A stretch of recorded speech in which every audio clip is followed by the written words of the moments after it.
First of all, good morning to all of you, respected ma'am and my dear friends. As you know that today is my presentation and my topic name is Ashraf Hafiz. It is very special day for me because I got a chance to represent himself in the classroom in front of you. Sir, I start. Yes, ma'am. Okay. First of all, start with the definition of Ashraf Hafiz. Because as you know that mainly if I start the topic, then start with the definition. तो हम लोग definition से start करते हैं, ठीक है? तो अशरफ हाइपस हमारा टॉपिक का नाम है. तो एक्चुअली में हम लोग पहले अशरफ हाइपस के मीनिंग के बारे में जान लेते हैं कि होता क्या है, ठीक है? क्योंकि डिजीज अननोन है, अननोन डिजीज है ना, कोई इसके बारे में जानता नहीं है, पहचानता नहीं है, कहाँ से और सब कुछ हम लोग पढ़ेंगे. तो सबसे पहले अशरफ हाइपस के ऑरिजिनेशन के बारे में जान लेते हैं, थोड़ा सा इंट्रोडक्शन, इंट्रो, ठीक है? इंट्रो पार्ट जान लेते हैं. अशरफ एंड हाइपस, देखो अशरफ है और थाइपस है. तो अशरफ और थाइपस में क्या है कि अशरफ में होता है ब्रूस, ठीक है, झाड़ी वगैरह, ठीक है. थाइपस इसका ग्रीक वर्ड होता है फीवर. मैंने इसको समझेंगे तो ब्रूस फीवर ऐसे होना चाहिए कि हाँ, अगर कोई भी ज्यादा सैंडी एरिया में रहता है या फिर रिमोट एरिया में रहता है या फिर उस एरिया में रहता है जहां फॉरेस्ट या फिर प्लांट का अकोमुलेशन ज्यादा है, तो इस डिजीज का होने का चांसेस बढ़ जाता है, ठीक है. थाइपस नॉर्मली फीवर, ये क्या है कि डिजीज रिकेट्सियल फैमिली से बिलोंग करता है. ओके, तो रिकेट्सियल फैमिली क्या होते हैं, रिकेट्सियल फैमिली किसको कहते हैं, इसके बारे में हम लोग थोड़ा सा जान लेंगे कि एक्चुअली में रिकेट्सियल फैमिली बोलते किसको है. तो किसी भी ग्रुप ऑफ पैरासाइट बैक्टीरिया जो ह्यूमन में जाके अपना इन्फेक्शन को फैलाता है, ठीक ना. इसे मान लो कि ये ऐसा नहीं है कि ये तो एक्चुअली एक टाइप का बैक्टीरिया है, ठीक है, बैक्टीरिया की भी इन्फेक्शन तो डायरेक्ट इसे नहीं. तो इसमें क्या होता है कि जो माइट्स होते हैं, इसका जो मेन पॉजिटिव एजेंट है वो है माइट्स. तो जो माइट है उसका क्या होता है कि ये इन्फेक्टेड होता है बैक्टीरिया से, और बैक्टीरिया ये बैक्टीरिया फिर किसको इन्फेक्ट कर देता है, ह्यूमन को. ओके, ह्यूमन को इन्फेक्ट कर देता है. तो इस तरह से समझेंगे. तो रिकेट्सियल फैमिली के बारे में किसी को कोई दिक्कत समझ में आया सबको कि क्या होता है. एक चीज और इंट्रो में देखेंगे कि जूनैटिक्स मतलब जू मतलब एनिमल्स. इट मींस ये जो डिजीज है मेनली किससे फैल रहा है, एनिमल्स से स्प्रेड आउट हो रहा है. ओके, इसके बारे में थोड़ा सा जान लेते हैं कि ये ऐसे भी हो सकता है कि कौन सा बैक्टीरिया से होता है. तो ओरिएंटा सुसुगमोसी, ओके, ओरिएंटा सुसुगमोसी नामक बैक्टीरिया से होता है, जिसका डिस्कवर जापान में हुआ था. और कब हुआ था, 1899 में हुआ था. ओके, इंट्रो में किसी को कोई दिक्कत. ओके,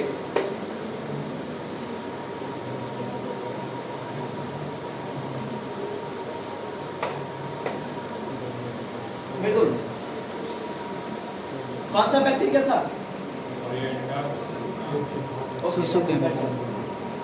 अब इसका डेफिनेशन देख लेते हैं हम लोग, ठीक है. सेकेंड टॉपिक हमारा है डेफिनेशन. तो डेफिनेशन में क्या देखते हैं, डेफिनेशन में दो डेफिनेशन एक्चुअली लेके चलते हैं. अभी इंट्रो मतलब जो हम अभी बताएं और एक WHO के द्वारा, जो WHO देता है. तो WHO के द्वारा क्या कहा गया कि अशरफ हाइपस जो होता है उसको ब्रूस हाइपस, अभी आप लोगों को पता है कि ब्रूस हाइपस बोलते हैं. और किस बैक्टीरिया से कॉजेज होता है, तो ओरिएंटा सुसुगमी बैक्टीरिया से कॉजेज होता है. और ये क्या है कि देखो कम्युनिकेबल डिजीज नहीं है, पीपल टू पीपल ट्रांसफॉर्मेशन नहीं हो रहा. अब माइट है, पीपल को काटा, ठीक है ना, तब ट्रांसफर हो रहा है, तब उसमें डिजीज कंडीशन आ रहे हैं. ये नहीं है कि man to man, person to person नहीं हो रहा. ये WHO का डेफिनेशन है. तो पॉइंट कवर करना है. WHO ने क्या कहा, अशरफ हाइपस को क्या बोलते हैं, ब्रूस हाइपस, ठीक है. कौन सा बैक्टीरिया से हो रहा है, ओरिएंटा सुसुगमोसी बैक्टीरिया से हो रहा है. और इसका क्या था, थर्ड पॉइंट क्या बताएं कि ये पर्सन टू पर्सन स्प्रेड नहीं होता है, मेनली किससे होता है, माइट से होता है, ठीक है. यहाँ तक किसी को दिक्कत डेफिनेशन में.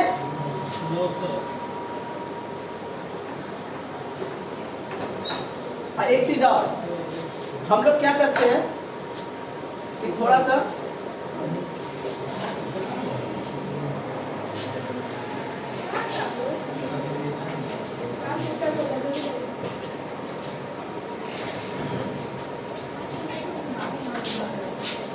इसका तो देखो जो बैक्टीरिया से इन्फेक्टेड हो रहा था ना, इसका थोड़ा सा मीनिंग जान लेते हैं एक्चुअली में ये है क्या।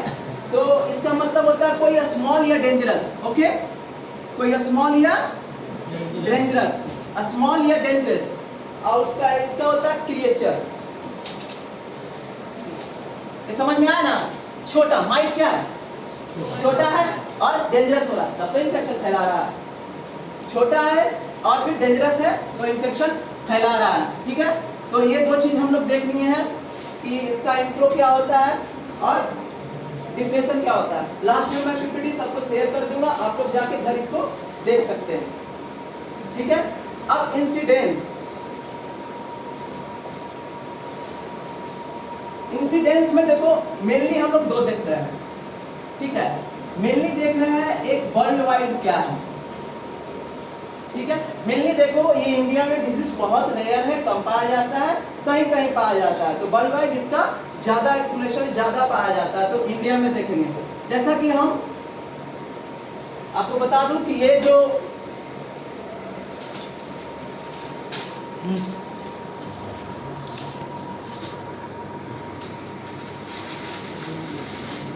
ठीक है ना, तो ये आपको मैं वर्ल्ड और इंडिया का बता रहा हूँ। मतलब क्या है कि एक नॉर्मली डाटा लेके चलते हैं कि स्ट्रेप्टोकाइकस 9 में और 14 में बहुत ज्यादा वर्ल्ड वाइड रहा था और इसीलिए इसको नाम दिया गया सुसुगुमासी ट्रायंगल।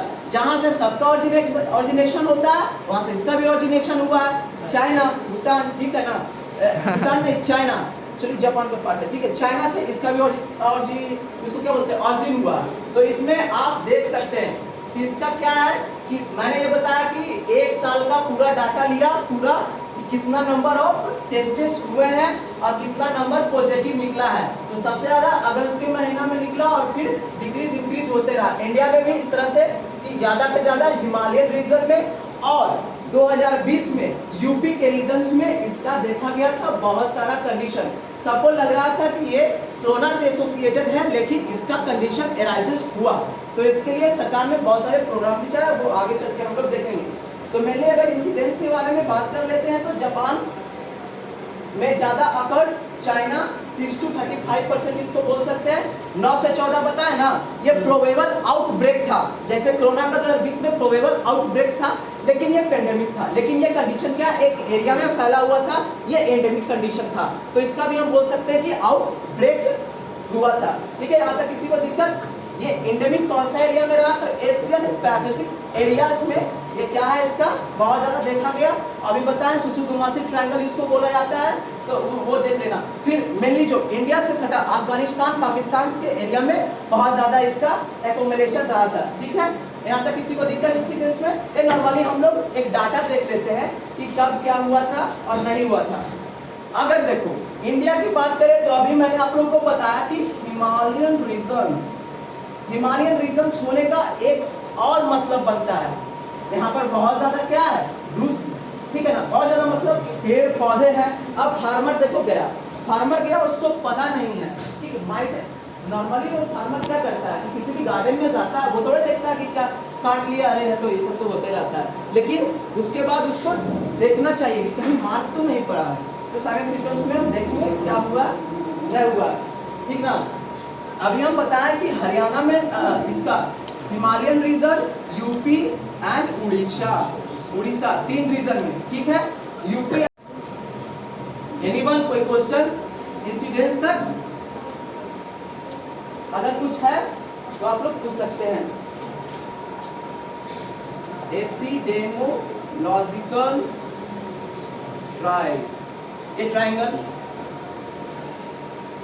एक्चुअली मैं इसको मैं दिखाता हूँ कौन कौन सा फैक्टर होता है, एक बार आप समझ जाइएगा।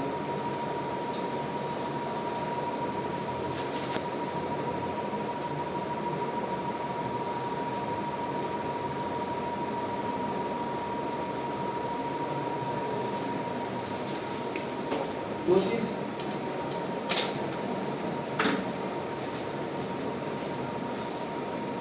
ये आप लोग देख सकते हैं कि क्या है ट्रायंगल जो रीजा में बना था, इसको आप लोग देखें और ये देखिए, ये आप लोग को दिख रहा है वर्ल्ड वाइड एंड इंडिया में इसका कंडीशन कितना सीवियर था, ठीक है, सबको इसलिए दिख रहा है ना। देखो इंडिया में क्या कंडीशन था और वर्ल्ड वाइड क्या कंडीशन था। ग्राफ के चार्ट पेपर के माध्यम से आप लोग को दिखाना, ठीक है। अब मेरा नेक्स्ट था एपिडेमियोलॉजिकल ट्रायड। एपिडेमियोलॉजिकल ट्रायड में मेनली हम लोग देखेंगे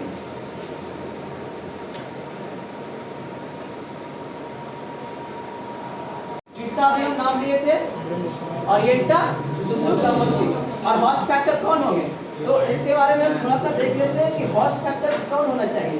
तो इसको हॉस्ट फैक्टर को मेनली हम ऐसे करके बांट सकते हैं, एज क्या है, सेक्स कौन सा है, ऑक्यूपेशन कौन सा कर रहे हैं, और मोर किस में है, रूरल में है या फिर अर्बन एरियाज में है। तो इसको देखते हैं, एज किसी भी एज में हो सकता है, 5 to 60 इयर्स, मेनली मेल में होता है क्योंकि फील्ड में ज्यादातर काम कौन करते हैं, मेल करते हैं। ऑक्यूपेशन में फार्मर, ओके यहाँ तक समझ में आ गया सबको, फार्मर होगा।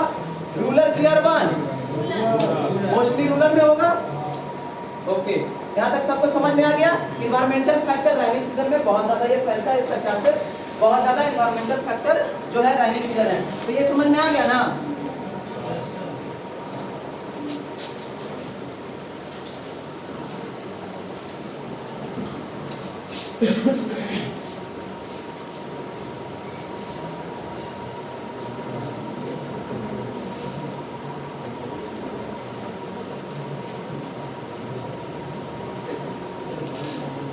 एपिडेमियोलॉजिकल ट्रायड जो है यहाँ पर हम आपको दिखाते हैं, ट्रायंगल के माध्यम से बताया गया, ठीक ना।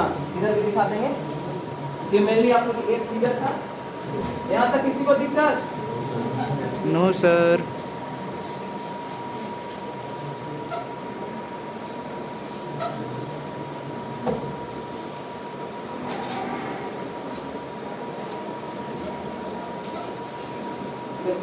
अब जो टॉपिक है, आखिर इसका मोड ऑफ ट्रांसमिशन होता कहां से है, ठीक है। मोड ऑफ ट्रांसमिशन देख लेंगे। मोड ऑफ ट्रांसमिशन, तो मोड ऑफ ट्रांसमिशन देखने से पहले हम लोग थोड़ा सा ये जान लेते हैं कि आखिर कैसे फैलता है। तो पहले भी आप लोगों को बता चुके हैं कैसे, पर्सन टू पर्सन है कि नहीं, पहले पर्सन, फिर पहले माइट, उससे पहले बैक्टीरिया, इसलिए भी इसका नाम होगा, मैं दूसरा मार्कर यूज करूं। उसके बाद ठीक है, मेनली मोड ऑफ ट्रांसमिशन यही है इसका। अब इसका थोड़ा सा हम लोग डिस्क्राइब देख लेते हैं। बैक्टीरिया कौन सा, ओरिगामो सुसुमाटाइगोस, ओके। माइट को हम लोग, इसका एक प्रॉपर नाम है लेप्टोट्रोमिडियम, लेप्टोट्रोमिडियम, लेप्टो लिख देता हूं,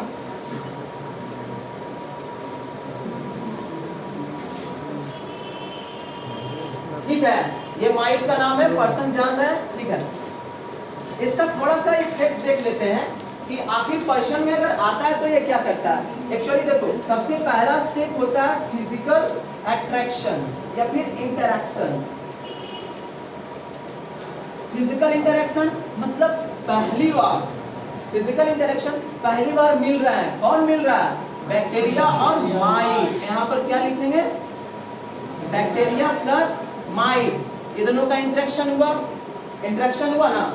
अब क्या है कि इसके बाद क्या है, अब बैक्टीरिया किस में चला गया, माइट में, माइट्स में गया।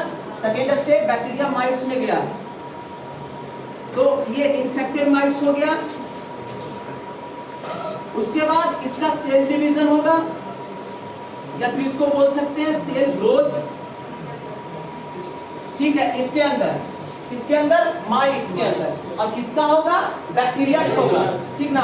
अब इसके बाद इसको हम ये देख लेते हैं कि अब जैसे देखो, फार्मर है कोई भी, ठीक है, चल रहा है, काट लिया। चिल्ड्रन है, स्मॉल एजेस चिल्ड्रन जो होते हैं उसको काट लिया।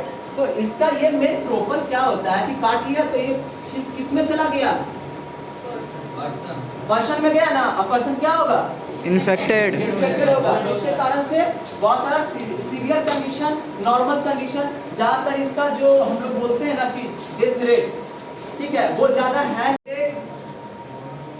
मसल्स पेन हो सकते हैं, ठीक है। और इसके बाद नौसिया,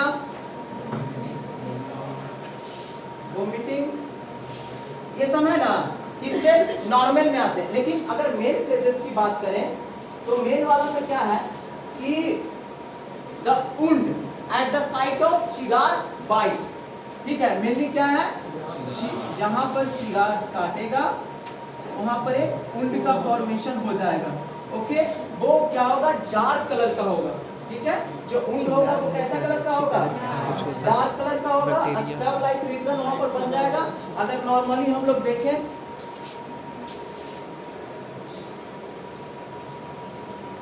या फिर यहाँ पर ऐसे बता सकते हैं, इस टाइप का बन जाएगा, फिर यहाँ पर नहीं दिखाई देगा, इसी टाइप का बन जाएगा एक स्कैब, या फिर उसको बोल सकते हैं कि स्कैब भी हो जाएगा, ठीक है।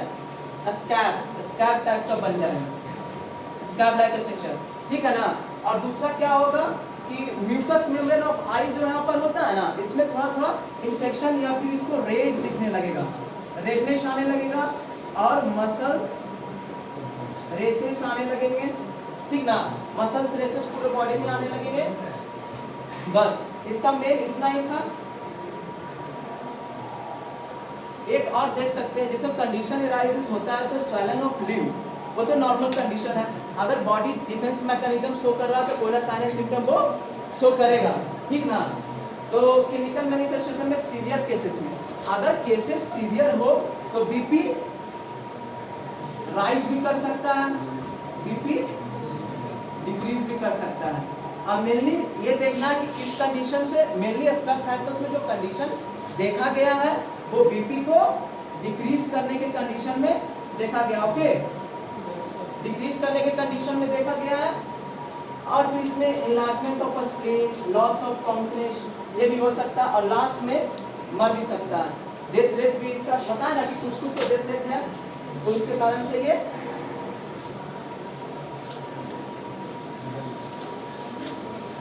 एक मेन चीज आप देखो, ये फर्स्ट वाला दिख रहा है सबको, वुंड है जो चिगार बाइट किया उस वुंड है बना हुआ, मार्क दिख रहा है, इस टाइप का बड़े अभी बताए थे, इस स्कैब लाइक फॉर्मेशन हो जाएगा, तो इस तरह का होता है। ये है इन्फेक्शन ऑफ आई, आई में कैसा इन्फेक्शन हो जाएगा, ठीक है, रेडनेस आ जाएगा, रेड आ जाएगा। उसके बाद मसल्स रेसेस है, ठीक है, मसल्स रेसेस आ जाएंगे। उसके बाद बॉडी एक है, ओके, बॉडी एक आ गए। और फिर लास्ट में लिम्फेडेनोपैथी, मतलब स्वेलन ऑफ लिम्फ, मोस्टली कौन से रीजन में, ज्वा रीजन में होगा, जो एक्चुअली इसमें देखने को हम लोग को मिल रहा है, ठीक है। कोई और यहाँ तक किसी को कोई दिक्कत है क्लिनिकल मैनिफेस्टेशन में, किसी को कोई प्रॉब्लम? चलो ठीक है। इस फिगर के माध्यम से भी हम लोग देख सकते हैं कि नॉर्मल कंडीशन जब चिगार बाइट करता है तो ऐसा रहता है, ठीक ना। फिर सीवियर कंडीशंस ऐसे आ जाते हैं, और मेनली जब बहुत ज़्यादा पेशेंट को डेथ रेट बढ़ने लगता है, फिर उसकी ओर जाने लगता है, जैसे ये कंडीशन सारा आप लोगों को हम बताएं तो ये 3 कंडीशंस आप लोग देखने को मिल सकता है। ये फिर रैसेस है ना, ये देखने को मिल रहा है ना, ये भी बताए थे।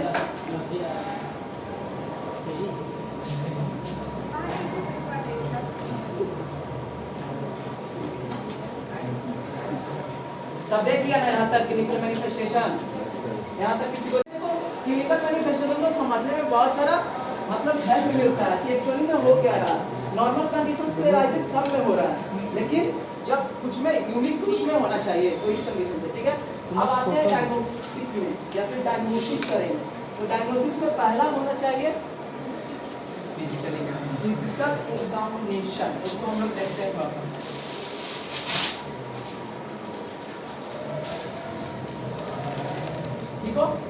क्लिनिकल हिस्ट्री या फिर फिजिकल एग्जामिनेशन किस एरिया को करेंगे, एंडेमिक एरिया को करेंगे। फिजिकल एग्जामिनेशन किस एरिया का होगा,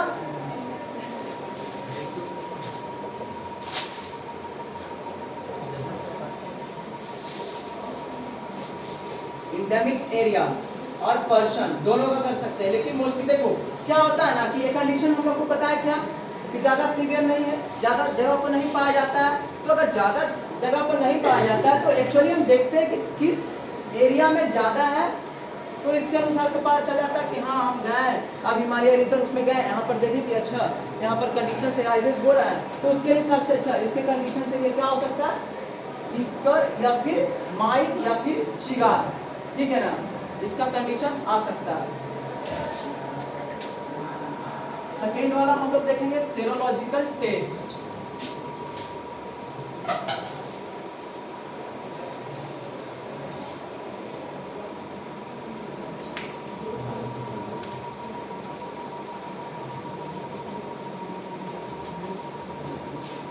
सेरोलॉजिकल टेस्ट, तो सेरोलॉजिकल टेस्ट के बारे में एक बार देख लेते हैं। सेरोलॉजिकल टेस्ट क्या होता है? तो सेरोलॉजिकल टेस्ट कुछ नहीं, बस उसमें क्या होता है, एक लैबोरेटरी टेस्ट है जिसमें हम स्पेसिफिक एंटीबायोटिक का ब्लड से सैंपल लेके उसको चेक करते हैं, ठीक है। सेरोलॉजिकल टेस्ट क्या है, उस देखो सब वही करना, एंटीबायोटिक टेस्ट है,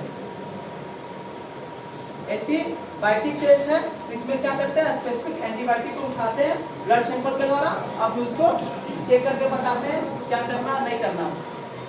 मेनली कंडीशन यही है इसमें। बायोप्सी करेंगे, किस एरिया का बायोप्सी करेंगे, जहां पर बाइट,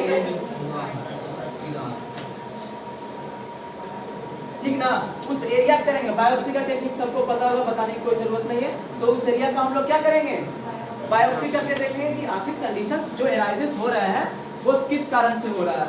सेकेंड टेस्ट हम लोग देख लेते हैं, detection of specific antibiotic in blood. इसमें देखो पहले भी बता चुके हैं, रेयर डिजीज है, ज्यादातर हम एंटीबॉडीज को यूज करते हैं क्योंकि इसका कोई सेकेंड रीजन हो ही नहीं सकता।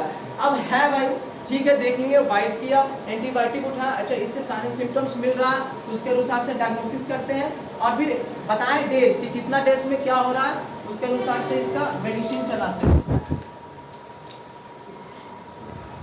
आइसोलेशन करेंगे। आइसोलेशन मतलब देखो क्या होता है कि इन्फेक्शन जो बाइट किया है इसका बैक्टीरिया, अगर तुमको 5 दिन लगता है इसके मार्क को आने में, कितने दिन लगते हैं, 5 दिन, 5 डेज लगते हैं, ठीक है, 5 डेज लगते हैं। तो क्या करेंगे कि बायोप्सी की तरह इसको भी, जो ये बाइट होता है ना, चिगार बाइट, ठीक है, अगर यहाँ चिगार बाइट हो गया तो इसको क्या करेंगे कि यहाँ पर अगर बाइट हुआ है तो बैक्टीरिया का एक्युमुलेशन तो होगा ही होगा। अभी बताते हैं ओरिएंटस सुसुगुमाशियम नामक बैक्टीरिया, उसका ओरिएंटेशन होगा, तो इसको निकाल के इसका टेस्टिंग करते हैं। और एक और है कॉम्प्लीमेंट फिक्सेशन टेस्ट।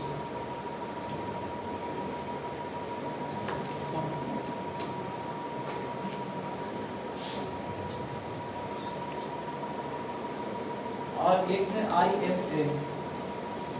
किसी को इसका फुल फॉर्म पता है, IFA का फुल फॉर्म क्या होता है, किसी को पता है IFA का full form? International food agency. No,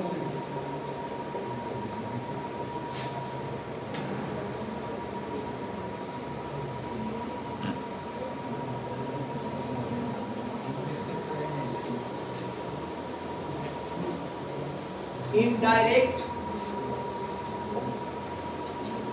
immuno intolerance या फिर टॉलरेंस होता है, ठीक है, इम्यूनो इनटॉलरेंस, इसका मेनली ये होता है। देखो ज्यादा दिमाग नहीं लगाना, अगर ये डिजीज कंडीशन एनालिसिस हो रहा है तो बायोप्सी उस बैक्टीरिया का क्या करेंगे, उस बैक्टीरिया का प्रेजेंस में देखेंगे, बायोप्सी देखेंगे और एंटीबायोटिक टेस्ट करेंगे। एंटीबायोटिक जितना टेस्ट वही इसका मेन टेस्ट है, क्योंकि बैक्टीरिया से हो रहा है तो एंटीबायोटिक टेस्ट करना जरूरी है, ठीक है ना। तो यहाँ तक किसी को दिक्कत डायग्नोसिस में?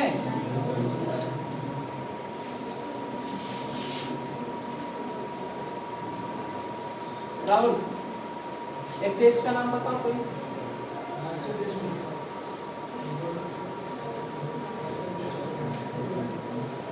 ठीक है, थैंक यू।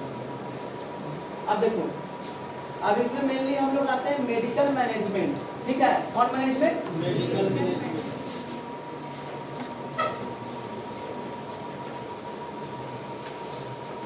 मेडिकल मैनेजमेंट में आते हैं। तो मेडिकल मैनेजमेंट यहाँ पर हम आप लोगों को थोड़ा सा शो कर देते हैं।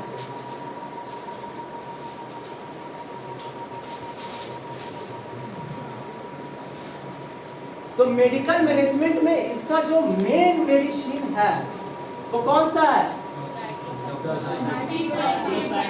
ठीक है, मेन यही डिजीज है। ठीक है, अगर एंटीबायोटिक कंडीशन से हो रहा है तो इसका कौन सा ट्रीटमेंट लेंगे? एंटीबायोटिक ट्रीटमेंट लेंगे। ठीक है, लेकिन इसका अभी तक एक ही मेडिसिन, या फिर ऐसे कर सकते हैं कि सिम्टम्स है तो सिम्टम को सप्रेस करने के लिए जो ट्रीटमेंट लेते हैं, उस सिम्टम्स को सप्रेस करने के लिए जो जो भी मेडिसिन की जरूरत है, एनाल्जेसिक लेंगे, एंटीपायरेटिक्स लेंगे, एंटीबायोटिक लेंगे। ठीक है, मेनली ये सब लेते हैं। तो अब देखो, ऐसे देखो, ये इसलिए दिखाया कि सबको एक्चुअली पता होगा। तो हम लोग देख सकते हैं कि डिफरेंट टाइप ऑफ सिरिंजेस है। ये डॉक्सीसाइक्लिन है, ये नॉर्मली एसिलॉक है, जिसको हम लोग गैस, क्योंकि ये थोड़ा सा हायर डोज है तो इसमें इसका जरूरत पड़ सकता है और ये सब का जरूरत पड़ सकता है। ठीक है ना, तो पेशेंट के कंडीशन के अनुसार से उसका क्या मिल रहा नहीं मिल रहा, उसके अनुसार से सारा टेस्ट हम लोग करते हैं। इसका थोड़ा सा एक ओवरव्यू डॉक्सीसाइक्लिन का देख लेते हैं हम लोग। ठीक है ना, डॉक्सीसाइक्लिन का एक ओवरव्यू इससे समझ में आ जाएगा। फर्स्ट पॉइंट हम लिख लेते हैं डिजीज। पूछेंगे आप लोग से, एक बार बता दीजिएगा, या फिर जो नहीं पता होगा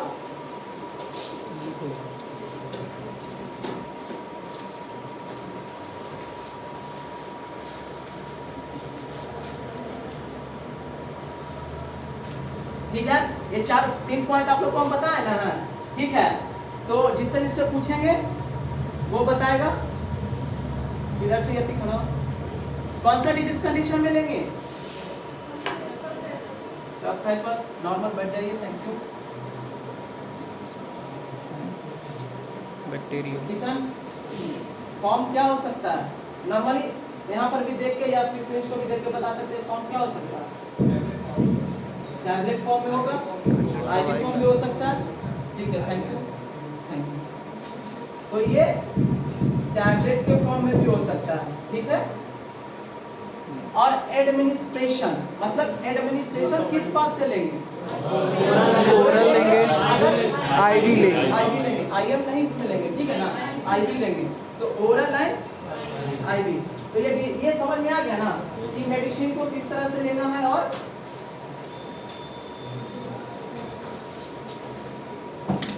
आप लोग को नेम ऑफ मेडिसिन हम दिखा देते हैं, ये देख सकते हैं। ठीक है ना, जो जो हम अभी बताए हैं, जो मेडिसिन का नेम है, उस मेडिसिन के नेम का आप लोग देख सकते हैं।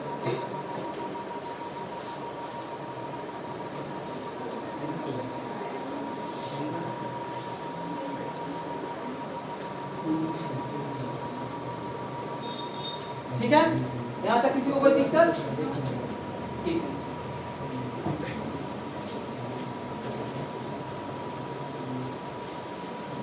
अब देखो मेनली क्या होता है कि इसका प्रिवेंशन में आते हैं। एक क्वेश्चन और सबसे मैं पूछना चाहूंगा, अगर आइडिया होगा तो बताइएगा, नहीं तो फिर हम उसको बताएंगे थोड़ा सा। बस टर्मिनोलॉजी है, तो ज्यादा है नहीं।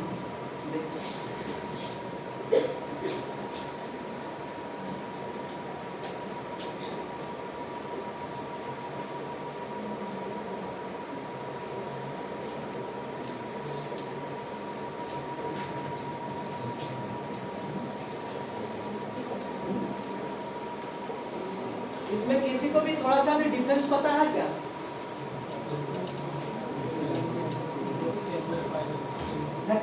आइडिया होगा तुमको? बस टर्म देखो, पंचांग में आ जाएगा।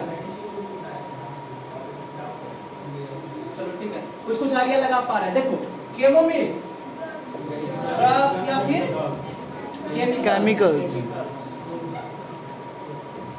केमिकल्स। अब उसके बाद क्या आ गया? प्रोफाइलैक्सिस। तो प्रोफाइलैक्सिस मतलब होता है प्रिवेंशन। ओके, क्या होता है? प्रिवेंशन। ठीक है, तो मेनली डिफरेंस यही है। तो हम लोग इसको देख लेते हैं। अभी कौन सा कंडीशन पढ़े हैं? केमोप्रोफाइलैक्सिस पढ़े हैं। अब क्या पढ़ेंगे? प्रोफाइलैक्सिस पढ़ेंगे, या इसी को क्या बोल सकते हैं? प्रिवेंशन बोल सकते हैं। तो नेक्स्ट टॉपिक हमारा क्या होने वाला है?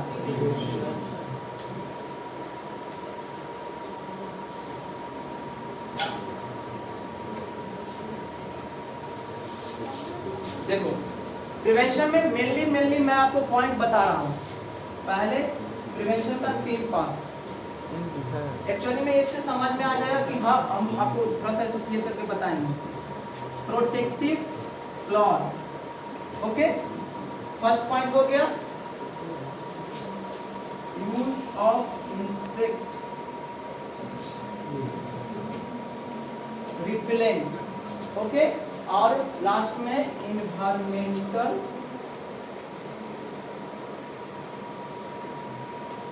सैनिटेशन, ठीक है ना। इसे क्या हो जाएगा, समझ में आ जाएगा, ठीक है ना।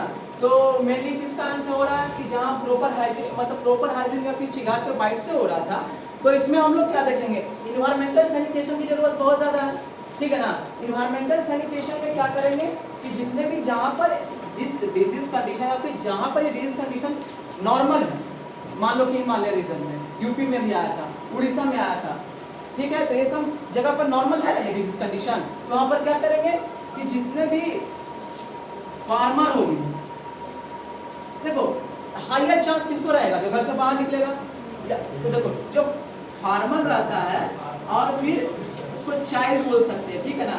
ये दोनों क्या ना स्लीपर्स यूज करता है, बच्चा खेलते खेलते कभी स्लीपर्स यूज करता है नहीं ना करता। फार्मर अब जा रहा है खेती करने के लिए तो स्लीपर यूज करके जाएगा, उसको तो भाई काम करने से मतलब है। तो इन्वायरमेंटल सैनिटेशन में मोस्टली चांस इसी को होने का रहता है, ठीक है ना। तो इन्वायरमेंटल सैनिटेशन में क्या करेंगे, अब वो नहीं जाएगा, लेकिन कम से कम इसको इस बात का आइडिया हम दिला देंगे कि आपके, जैसे हम बताए थे ना फिजिकल एग्जामिनेशन वाला में, कि आप क्या करिए कि सबसे पहले उस एंडेमिक एरिया का जांच करिए। अगर जहाँ से भी केसेस एराइजेस हो रहे हैं, ठीक है ना, जहाँ से केसेस एराइजेस हो रहे हैं वहाँ उस एरिया का चेकिंग होगा, ठीक है। अब यहाँ पर पता चला कि हाँ इस एरिया में स्क्रब थाइपस कॉमन है, तो इन्वायरमेंटल सैनिटेशन फार्मर और चाइल्ड को प्रोटेक्ट करने के लिए क्या किया जाएगा, इसको गया कि नहीं भाई आप काम करिए, काम करने से किसी को कौन रोका है, लेकिन थोड़ा प्रिकॉशन के साथ करिए। रात में सोइए तो नेटिंग का यूज कर सकते हैं, नेट लगा सकते हैं, मॉस्किटो नेट। फिर उसके बाद आता है देखो प्रोटेक्टिव क्लॉथ। प्रोटेक्टिव क्लॉथ में कौन सा, फुल स्लीव्स क्लॉथ पहन सकते हैं, फुल स्लीव्स क्लॉथ मोस्टली पहनेंगे। देखो अब यहाँ तक फुल स्लीव्स है तो कहीं ना कहीं हमारा तो प्रोटेक्शन यहाँ तक लेवल है ना, प्रोटेक्शन बच रहा, तो फुल स्लीव्स क्लॉथ पहनेंगे। और एक चीज है इंसेक्ट रिपेलेंट, ये मशीन भी एक आता है, उस मशीन का यूज तो नॉर्मल लोग नहीं कर पाएगा, लेकिन नेचुरल क्रीम्स का यूज कर सकते हैं। और आप लोग को बताया कि मॉस्किटो नेट का आप यूज कर लीजिए, ठीक है ना। और इन्फेक्टेड चिगार,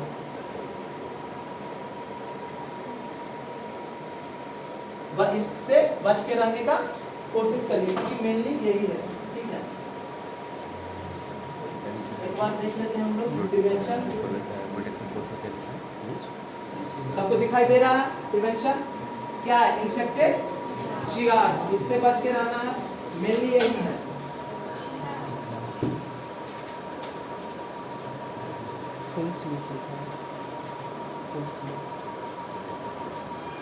इंसेक्ट, ठीक है, क्या इंसेक्ट, ठीक है, अभी सब कुछ समझा दिए, बस आपको एक डायग्राम व्यू दिखाते हैं। प्रोटेक्टिव क्लॉथ, और उसके बाद क्या है, क्रीम यूज कर सकते हैं। ऐसे भी हम लोग नॉर्मली मॉस्किटो से बचने के लिए क्रीम यूज करते हैं ना, तो कोई भी क्रीम हम लोग यूज कर सकते हैं जो इसके इन्फेक्शन को कंट्रोल कर सके। स्ट्रोलर मेनली चाइल्ड के लिए यूज करते हैं, क्योंकि चाइल्ड भी तो इससे हो रहा है इन्फेक्टेड, तो इसके लिए हम लोग ये यूज करते हैं। और लास्ट में क्या है, मॉस्किटो नेट, ठीक ना।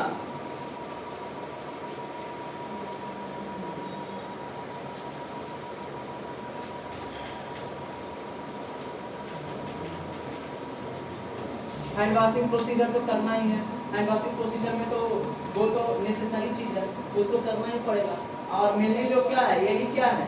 और एक चीज़ आपको बता देता हूँ मैं कि इसका जो लार्वल स्टेज होता है ना, किसका, वो इसका इन्फेक्शन का कॉजेज बनता है, ठीक है ना। यही मेनली इसका इन्फेक्शन का कॉजेज बनता है, इसको आप लोग देख सकते हैं।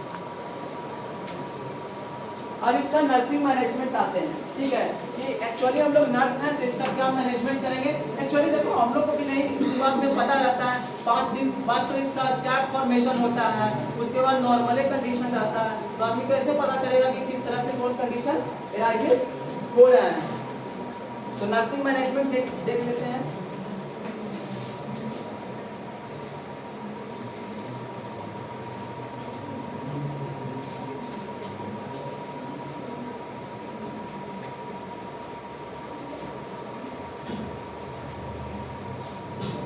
ठीक है, नर्सिंग मैनेजमेंट में थोड़ा सा क्या करते हैं ना कि डायग्नोसिस को लेके चलते हैं मोस्टली हम लोग कि इसमें देखो, अगर कोई एक खड़ा होकर बता दो कि इसमें डायग्नोसिस क्या हो रहा था, एक कोई डायग्नोसिस बताओ, बताओ कोई। एक सेकंड रुक जाओ, मैं डायग्नोस्टिक्स इवैल्यूएशन की बात नहीं कर रहा हूँ। डायग्नोसिस मतलब कि आप उसके कंडीशन, मतलब जो इन्फेक्टेड पर्सन है उसके अंदर क्या देख रहे हैं। जैसे देखो, सबसाइड करने का अगर है तो मान लो कि ठीक है फीवर है, एक ठीक है साइंस में एक फीवर है,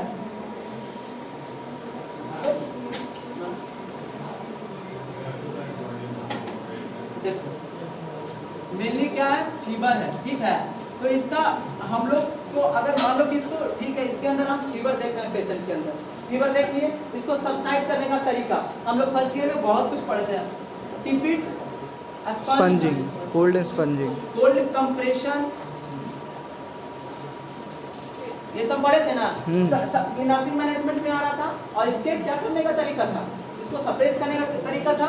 तो उसी तरह से नर्सिंग मैनेजमेंट में हम लोग क्या देखेंगे, देखो नर्सिंग मैनेजमेंट में इसके देखो ये सब तो कंडीशंस हो, नॉर्मल कंडीशंस है, उसको सप्रेस करने के लिए ये सब कंडीशंस एराइजेस हो सकते हैं, कोल्ड कंप्रेस दे सकते हैं, टिपिट दे सकते हैं, इसका सबको पता है। लेकिन मेनली क्या क्या हो रहा था, मेनली क्या है, उस जगह पर उंड हो रहा था, क्या हो रहा था, उंड हो रहा था। उंड कितने दिन बाद एराइजेस हो रहे थे, 5 दिन, 5 डेज बाद एराइजेस हो सकते हैं। तो इसका डायग्नोसिस करके कि ठीक है यहाँ पर उंड हो रहा है, तो इसको अगर हमको इंटरवेंशन प्लानिंग करना है, हमारा गोल क्या होना चाहिए, हमारा गोल ये होना चाहिए कि कैसे इस उंड को खत्म करें, डायग्नोसिस करें और इसका ट्रीटमेंट करें, ये हमारा गोल हो गया। उसके बाद गोल प्लानिंग बनाएंगे, ठीक है। अब प्लानिंग बनाए, गोल सोच लिए कि हाँ, अगर ऐसे एग्जाम्पल लेके सोचना है तो सोच सकते हैं कि गोल बनाया कि अभी जाके हमको समोसा खाना है, ठीक है, लंच में, तो लंच में समोसा खाना, प्लानिंग किए, पैसा लाए, ठीक है, कि किसी से मांग के, तो प्लानिंग कर लिए, अब गए सिंगल स्वीट से समोसा खा लिए, तो क्या हो गया गोल। उसके बाद इंटरवेंशन एंड प्लानिंग, नहीं गोल प्लानिंग एंड इंटरवेंशन, ऐसे करके। तो स्क्रब टाइपस है, गोल क्या है, इसके जो साइन है उसको सप्रेस करना, उसको डिटेक्ट करना है, ठीक है। हमारा मेनली प्लानिंग क्या होना चाहिए, प्लानिंग ये होना चाहिए कि बहुत सारा क्रीम्स होते हैं उसको उस पर अप्लाई कर, क्योंकि उसको बाइट को हटाना और उससे बैक्टीरिया का एक्युमुलेशन निकालना, एंटीबायोटिक टेस्ट करना, ये हमारा हो सकता है। और उसको फिर जब ये सारा हो जाएगा तो टेस्ट की मदद से उसको हम, या फिर मेडिकल मैनेजमेंट की मदद से उसको हम क्या करेंगे, सप्रेस कर देंगे। इसके बाद एक छोटा सा टॉपिक और है,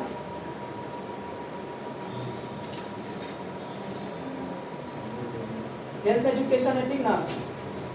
देखो हेल्थ एजुकेशन तो कुछ नहीं है, हेल्थ एजुकेशन तो ऐसा चीज होता है कि जिसके कारण से हो सकता है। देखो हेल्थ एजुकेशन में क्या था, जहां पर स्क्रब टाइपस माइट कॉमन है उस एरिया में जाने से थोड़ा सा हिचकिचाएंगे, उसको प्रिवेंटिंग करके चलेंगे, फुल स्लीप क्लॉथ पहनेंगे, स्लीपर्स पहनेंगे, ठीक है ना।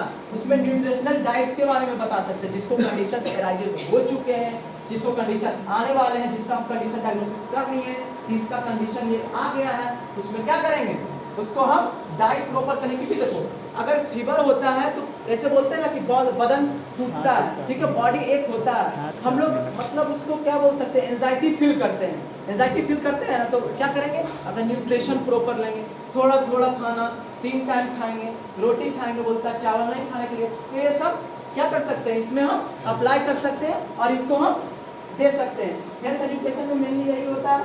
अगर ब्लड, हाँ इसमें देखो सीवियर केसेस में जाते हैं, तो सीवियर केसेस में क्या है, हाई ब्लड प्रेशर या फिर low blood pressure, mainly low blood pressure बताते हैं, उसके कंडीशन को फ्रीक्वेंट लेवल पर चेक करने रहना है, ठीक है, चेक वाइटल्स लेते रहना है, ठीक है। हेल्थ एजुकेशन में किसी को कोई दिक्कत, ठीक है, हेल्थ एजुकेशन में नहीं किसी को दिक्कत है।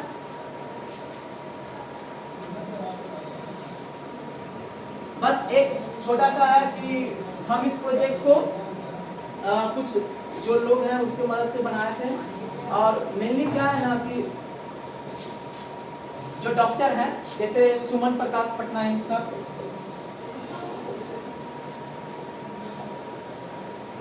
पटना एम्स में है अभी भी है, ठीक ना। तो इनका था, सोनू परवर सर थे, और बस उसके बाद एक और थे मनीष सर, जो जीबी पंत कहाँ है, दिल्ली में वो है, ठीक है। तो अब यहाँ तक किसी को दिक्कत, और मैं थोड़ा सा क्वेश्चन पूछ लेता हूँ, ठीक है ना। 2 मिनट का सेशन है, क्वेश्चन मैं पूछ लेता हूँ बेंच बाय बेंच। सौरभ, एक साइंस सिंपल कोई बता दीजिए,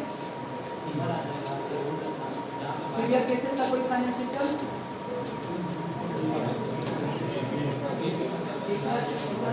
एक प्रिवेंशन बता दो।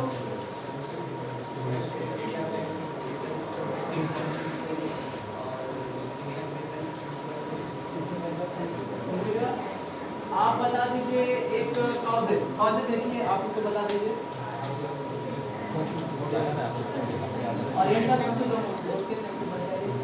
और उसके बाद एक नॉर्मल साइनस सिम्टम बता दो तुम, normal sinus symptoms. Headache, body fever, okay thank you, बैठ जाओ। एक मेडिकल मैनेजमेंट बता दो, एक कोई ओके थैंक यू, बैठ जाओ। उसके बाद फिर सिर्फ एक डायग्नोसिस बता दो, ओके थैंक यू, बैठ जाओ। उसके बाद एक प्रिवेंशन, ये शांत रहो 5 मिनट के बाद रखो। राहुल तुम बता दो, अब क्या छूट गया मेरे, डिफिनेशन कहाँ से राइज हो रहा था, इंडिया में।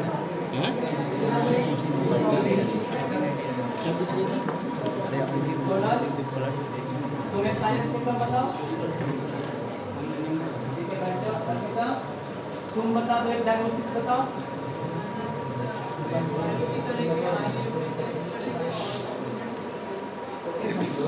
गीतांजलि खड़ा हो। एक तुम एक प्रिवेंशन बताओ, तुम्हारा टॉपिक भी था।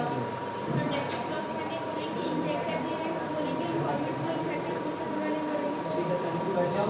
सोनाली तुम एक डायग्नोसिस बताओ। थैंक यू, बैठ जाओ। यति तुम साइंस सिंपल बताओ, सीरियल वाला।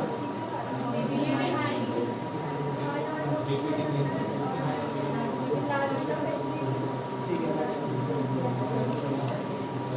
गुंजा,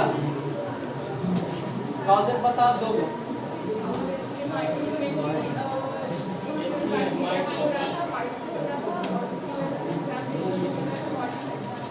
ठीक है, इसके बाद आपको क्वेश्चन राउंड हम ये जितना भी पूछ लिए, तो ये हमारा क्या हो गया, एक ओवरव्यू समरी ले लिए हम कि जो चीज हम पढ़ाए थे उसके बारे में आप लोग को बताएं। कंक्लूजन में मेनली क्या देखेंगे, कंक्लूजन में हमको कुछ नहीं, बस ये ध्यान में रखना है कि स्क्रब टाइपस एक रेयर डिजीज है, इसका कंडीशन बहुत कम एराइजेस होता है। तो जहाँ एराइजेस हो रहे हैं वहाँ पर प्रोटेक्शन लेना है, जहाँ एराइजेस नहीं हो रहे हैं कोई बात नहीं।